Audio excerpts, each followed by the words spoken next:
Previous video रे आमे conditional formatting विषय जानिलु। आज ये वीडियो रे आमे सेल्स ऑप्शन रो इंसर्ट डिलीट आ फॉर्मेट विषय जानिबो। ता पूर्वरु फॉर्मेट एज टेबल ऑप्शन विषय जानि नबा। ए फॉर्मेट एज टेबल ऑप्शन ने क्लिक कले आमे विभिन्न प्रकार टेबल रो प्रीबिल्ड फॉर्मेट देखिया को पाइबा। सेतरे light format, medium format, dark format इन सब अछि। तबे चलंतु ए टेबल को सिलेक्ट करके जे कोनसे फॉर्मेट ऊपर क्लिक करिबा आ ओके रे क्लिक कर देले आपन देखिबे एटी टेबल फॉर्मेट हे येछि। ए टेबल रे देखिबे यार हेडिंग रे ऑटोमेटिक फिल्टर ऑप्शन जनरेट हे येछि।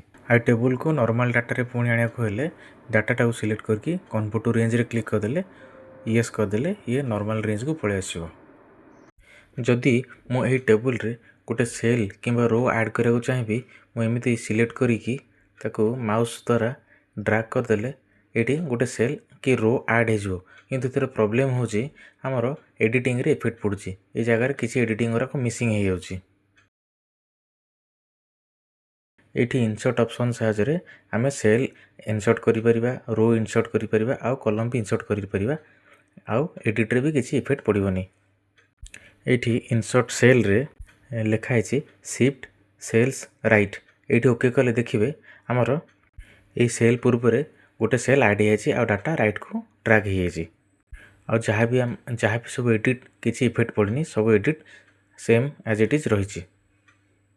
ठीक से हीपरी भाव में डिलीट सेल्स रे क्लिक करके शिफ्ट सेल्स लेफ्ट रे क्लिक ओके कर देले ये सेमती आ पूर्व सेल्स गुराक डिलीट होगी पुणी से पूर्व अवस्था पलि आसो।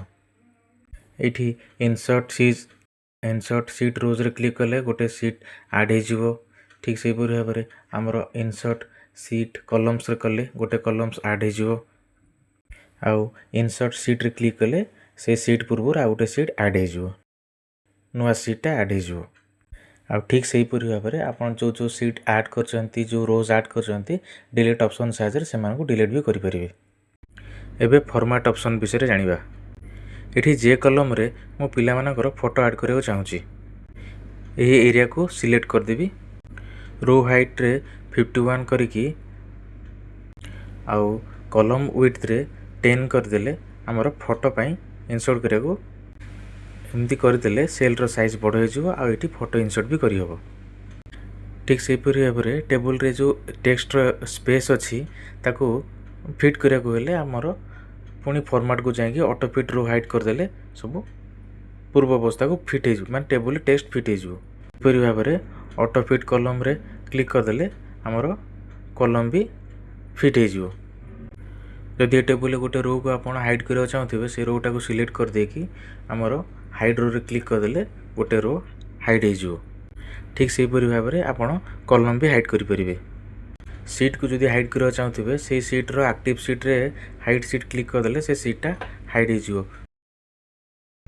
आ हाइड सीट को अनहाइड करने जो चाहते पुणी अनहाइड सीट रे क्लिक कले जो सीटा अनहाइड होता सीटा शो कर सीट ओके कर देले से सीटा शो कर। जदि आपड़ ये सीट रे काम करथिबा सीट रो नाटा को चेंज करबा चाहछंती रीनेम सीट रे क्लिक कले से सीट रो ना भी आपड़ चेंज करि परिबे।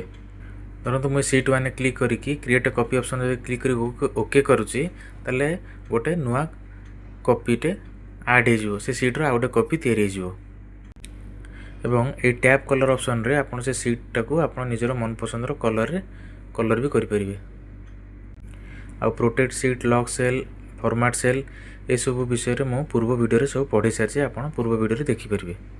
दर्शक बंधु आज एतिकी आशा करछु ए वीडियोटी आपनको बहुत भल लागिछि। नमस्कार।